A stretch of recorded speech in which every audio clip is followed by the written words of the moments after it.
Bonjour et bienvenue dans Entre les Skills, l'émission qui parle de compétences humaines pour mieux vivre ensemble et mieux se comprendre.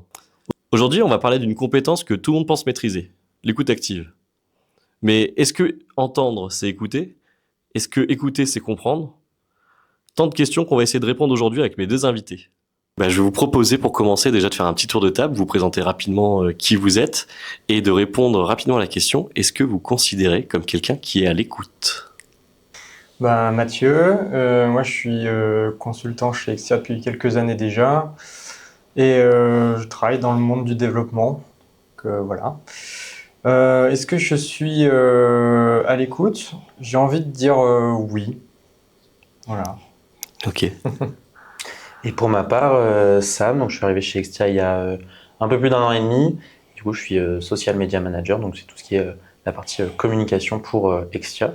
Et je dirais que je travaille à être une personne qui écoute mieux et en tout cas qui essaie de s'améliorer sur ça. Donc je dirais non dans un premier temps, mais en devenir, et je pense que ça se construit aussi. Donc je pense qu'on va débattre sur ça. Exactement. Peut-être que justement les éléments de cette émission vont pouvoir t'éclairer. De toute façon, il y aura bien sûr toute la toolbox avec tous les petits tips, les petits outils pour pouvoir travailler son écoute active. Du coup, j'ai une première question à vous poser sur votre vécu. Est-ce que vous avez déjà vécu une situation où vous ne vous êtes pas senti écouté et qui vous a vraiment marqué? Ouais, Ouais. clairement. Tu veux bien la développer là-dessus?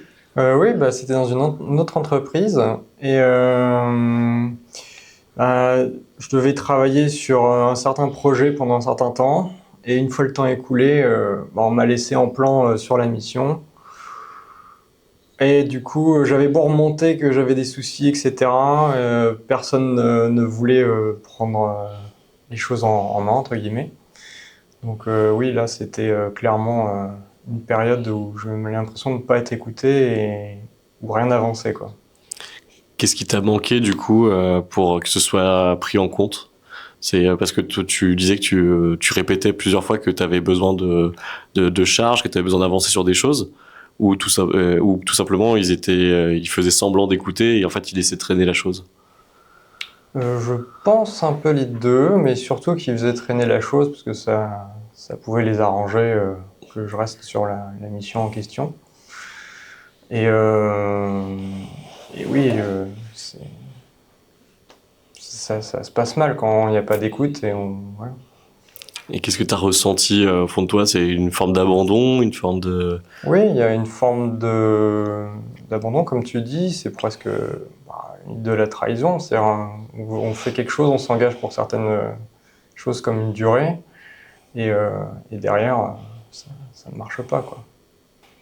C'est vrai que c'est quelque chose qui peut être très très perturbant, surtout au début quand tu as besoin de... quand tu fais une fois, deux fois, le répète, ça, c'est quelque chose qui s'alourdit. Enfin, moi, c'est que quand je l'ai vécu aussi une situation similaire où en fait, tu te sens un peu presque noyé dans un truc où tu te dis, en fait, je suis personne. T'es mis je suis sorti un peu à l'écart, en fait, abandonné à l'écart. Et c'était une situation très compliquée à vivre. Ouais. C'est vrai que c'était intense, donc je comprends totalement ce que tu as vécu. Et toi, Sam, du coup, t'as vécu une situation un peu Ouais, similaire? je réfléchissais un petit peu justement en écoutant l'histoire de Mathieu. C'était plus ouais, sur l'aspect professionnel où j'ai déjà eu une expérience justement où on m'a confié une tâche et j'avais des besoins aussi pour réaliser cette tâche. Et je trouve que c'est important aussi de demander, pas forcément de l'aide, mais justement d'avoir un soutien, besoin d'informations. Mm. Et en fait, on ne m'a jamais donné les informations dont j'avais besoin. J'ai quand même réalisé la tâche. Mais ouais, c'est le sentiment un peu de se sentir quand les autres ils ont besoin de nous, nous on est là pour eux. On les écoute, on écoute leurs besoins. Et là, je m'étais retrouvé dans une situation où j'avais l'impression que personne ne m'écoutait. Comme tu disais, se retrouver vraiment un peu à l'écart et débrouille-toi, tu trouveras tes solutions seul, quoi. Ok, et du coup, t'avais l'impression de pas être compris ou pas reconnu. Ouais, pas Ouais, reconnu, je pense. Et reconnu, ouais. c'était, Je pense. ouais. Comme Ouais, c'est une des premières expériences professionnelles, c'est toujours le statut de se dire, moi je voulais bien faire, donc Mm. j'émettais mon besoin ma demande, et c'est vrai de ne pas se sentir écouté à ce moment-là, alors que c'est le début d'une mission, etc. C'était assez, ouais, j'avais assez mal vécu ce moment-là, et après ça s'est amélioré par la suite, mais je m'étais pas senti écouté à ce moment-là en tout cas.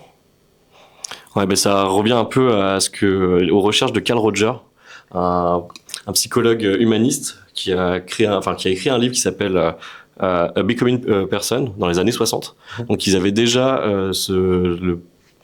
dans les années 60 dans les entreprises cette notion de on manque de communication, on manque d'écoute aussi dans les entreprises ou même de façon interpersonnelle dans la vie de tous les jours. Et du coup, les recherches étaient plutôt fluctuantes parce que le concept central, c'est que l'écoute est normalement centrée sur la personne. C'est normal, quelqu'un émet un message, un ressenti, mais entendre n'est pas écouter, et écouter n'est pas comprendre.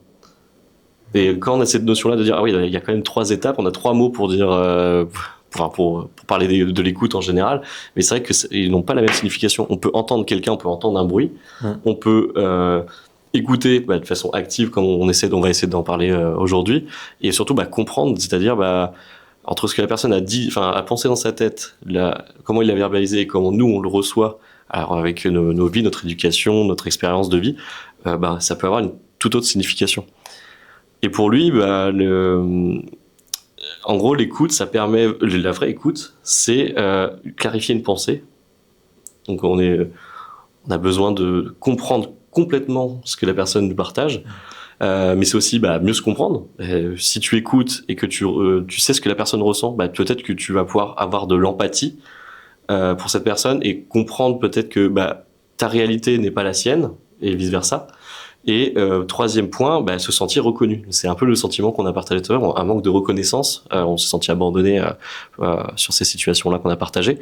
Et effectivement, ce que les 3 piliers de l'empathie, selon lui, c'est les 3 piliers de l'écoute, c'est l'empathie, l'authenticité et surtout le non-jugement.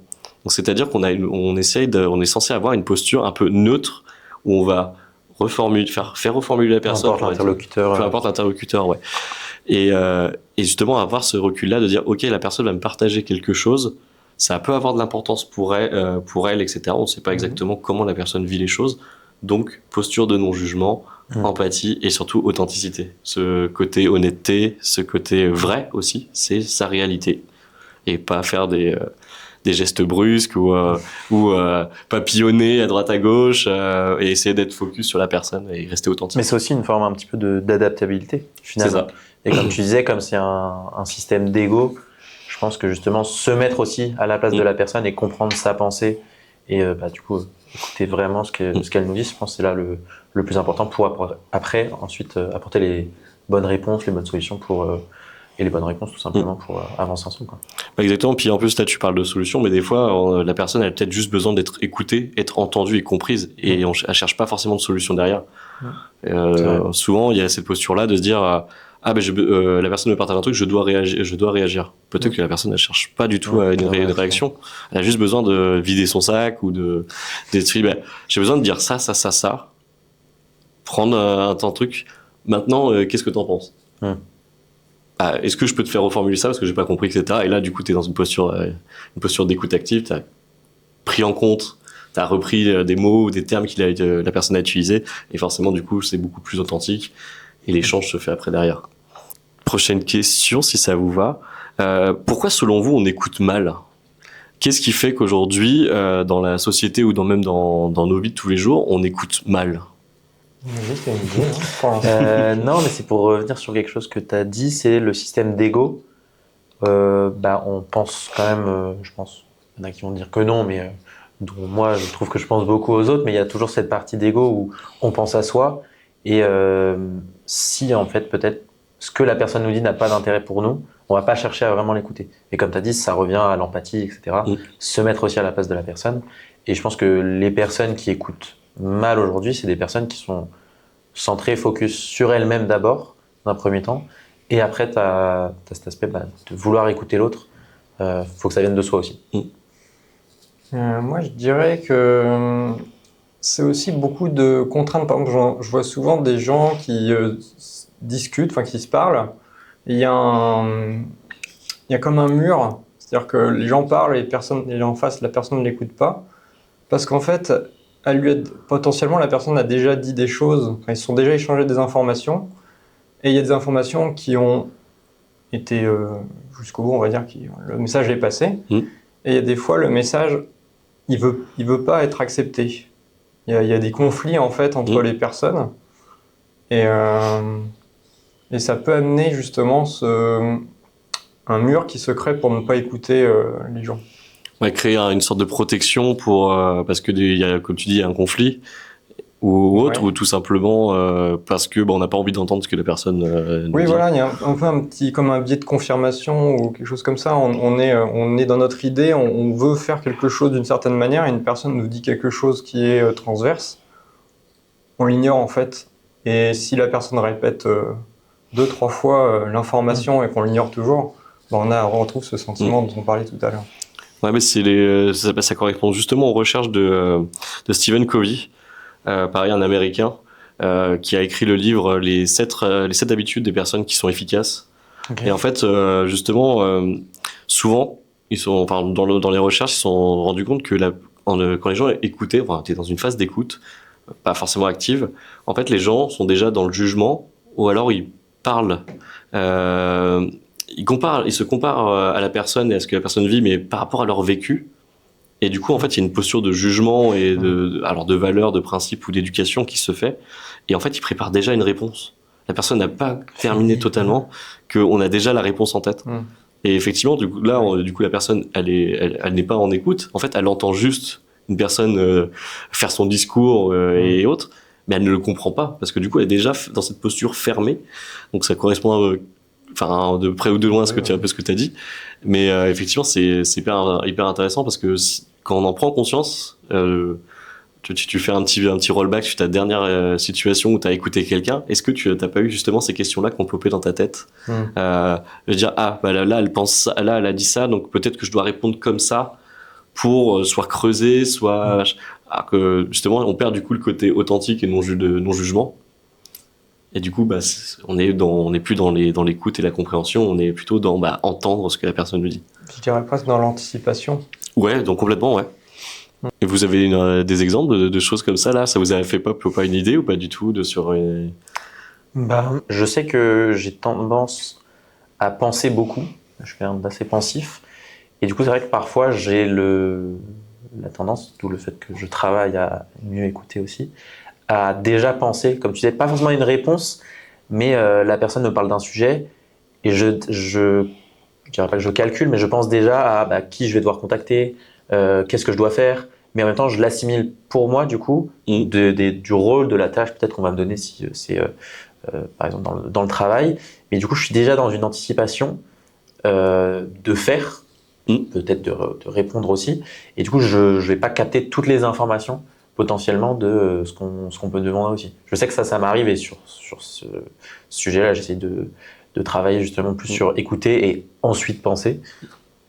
Mais c'est vrai que c'est pas forcément le plus facile quand quelqu'un comme moi qui est très pensif.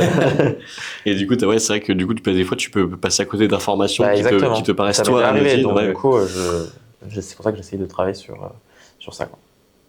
Ok, et puis toi Mathieu, ça t'a fait penser aussi à une situation ou pas du tout? À part celle que j'ai mentionnée, j'ai pensé aussi au fait que de temps en temps, quand on donne trop d'informations d'un coup, on enregistre les premières ou les dernières, ça dépend de la priorité, et on oublie au fur et à mesure.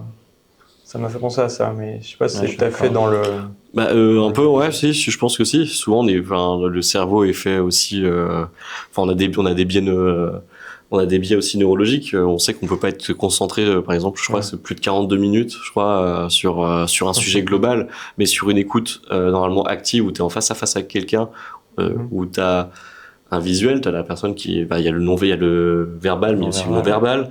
Il y a la façon dont la personne va sourire, c'est des choses qu'on voit, qu'on conscientise pas, mais derrière, ça travaille aussi, ça fait réfléchir.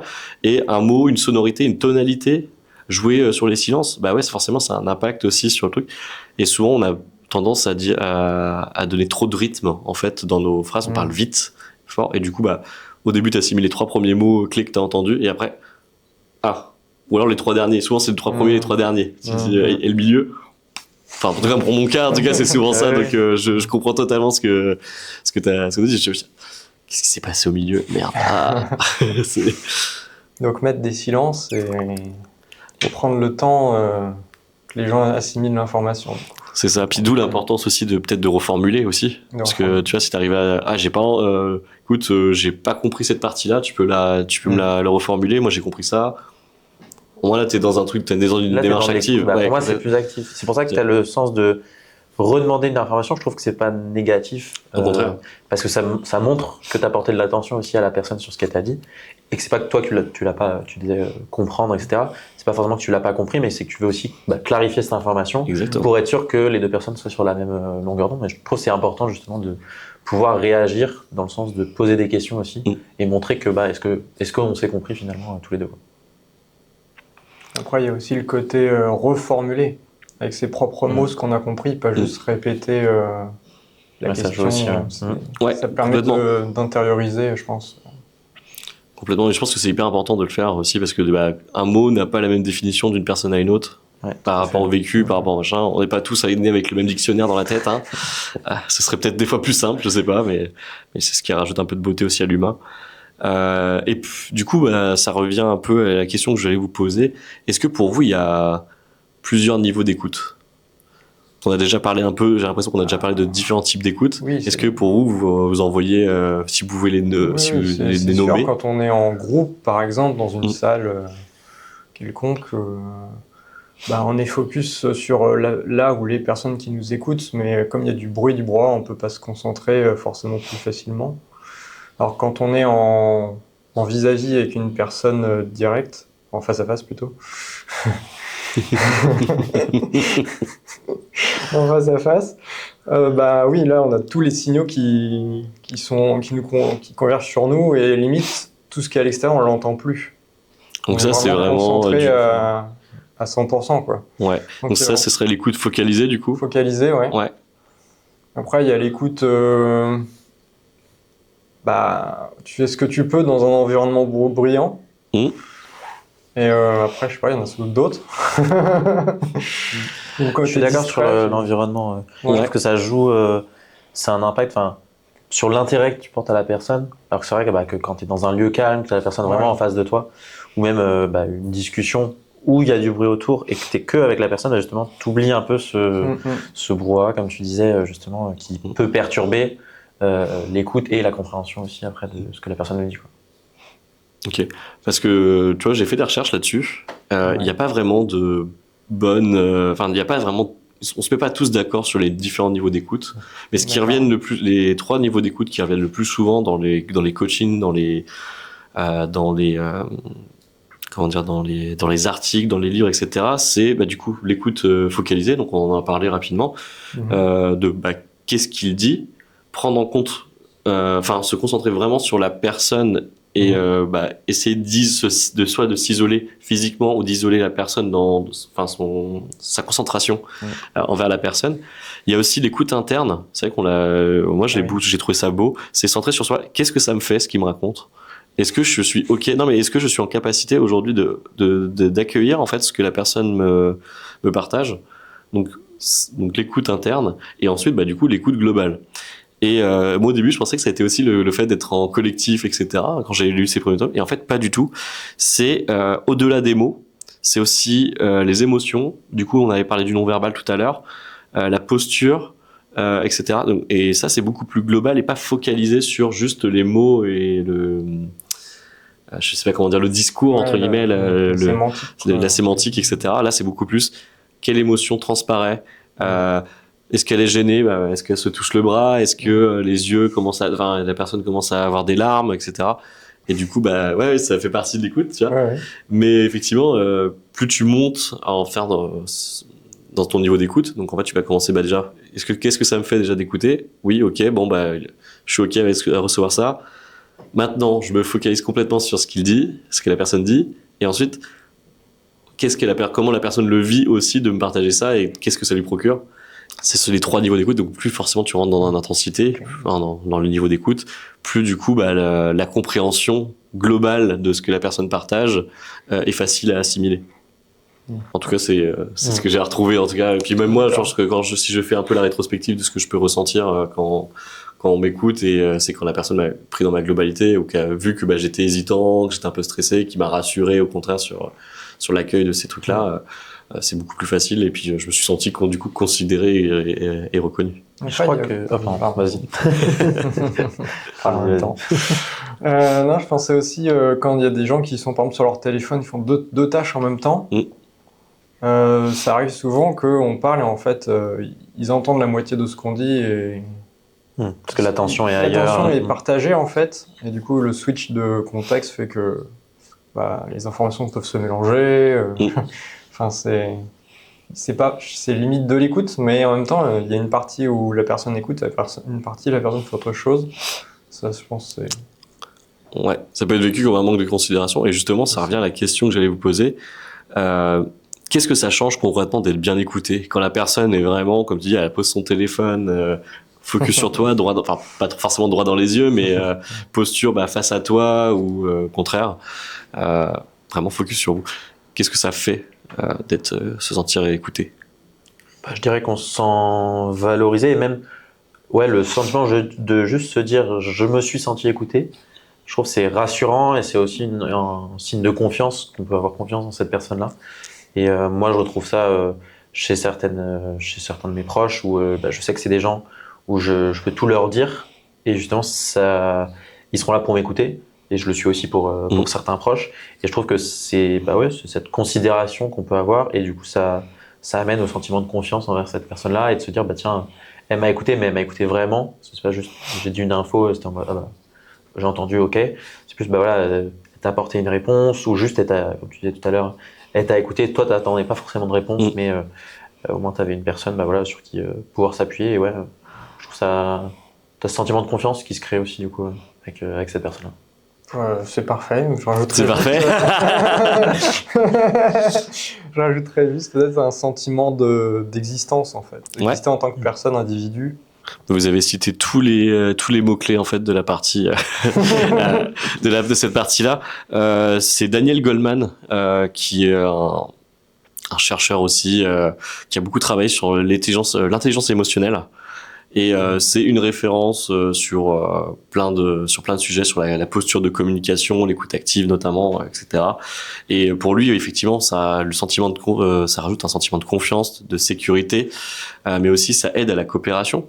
Parce que forcément, si t'es écouté et que si t'es vraiment écouté, que la personne a vraiment compris ce que tu veux, c'est plus facile pour entamer des nouvelles tâches ou justement avancer ensemble. Mais lui aussi dit que ça réduit les conflits. Parce que tu passes pas à côté, en fait, finalement, de petits détails qui, au contraire, avaient toute son importance, même si pour toi, dans la vie de tous les jours, ça passe. Forcément, plus de compréhension, moins de zones d'ombre, donc moins de zones d'ombre, moins de conflits. Ouais. Je suis d'accord avec ça parce que ça te permet aussi sur la compréhension quand tu as deux parties qui parlent ensemble, si les deux ne se comprennent pas, au final, c'est là que tu vas créer les conflits. Et s'ils se comprennent pas, c'est qu'il n'y a pas forcément eu cette écoute-là, quoi. Et du coup, moi, ça me fait poser une autre question. Quelle est l'importance de laisser la parole aux autres, en fait? Parce comme on est toujours dans l'anticipation, comme on disait tout à l'heure, on dit on va devoir répondre avec ça.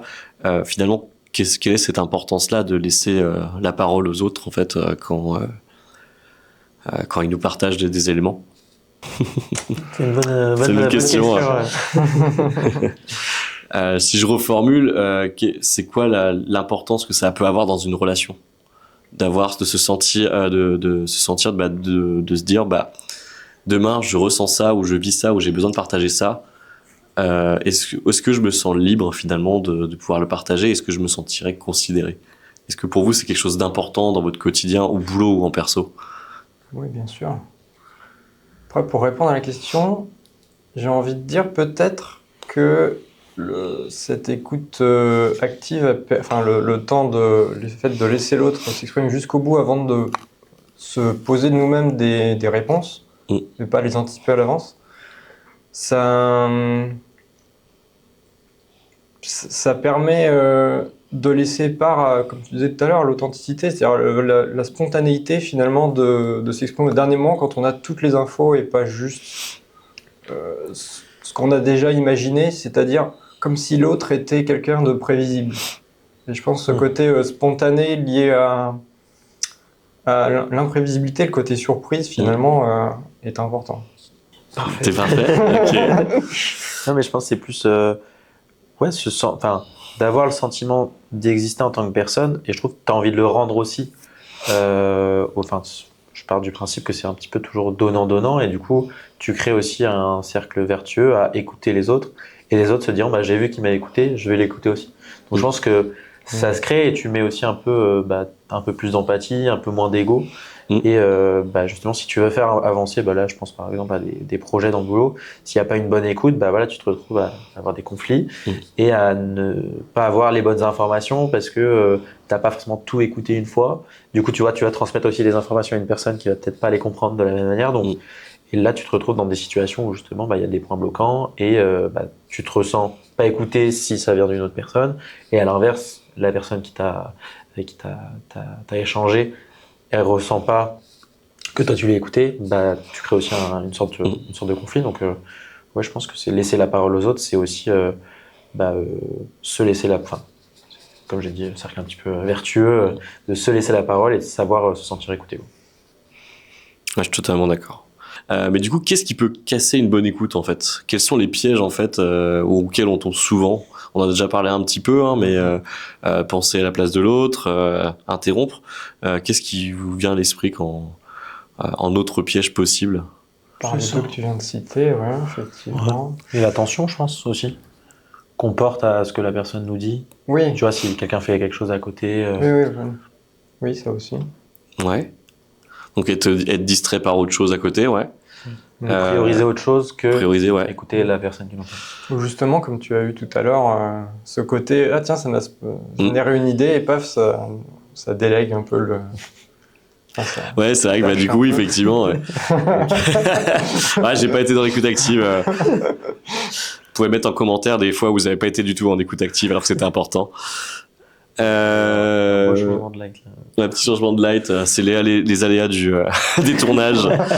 Moi, j'avais noté aussi de donner des conseils trop vite et minimiser ce que la personne peut dire.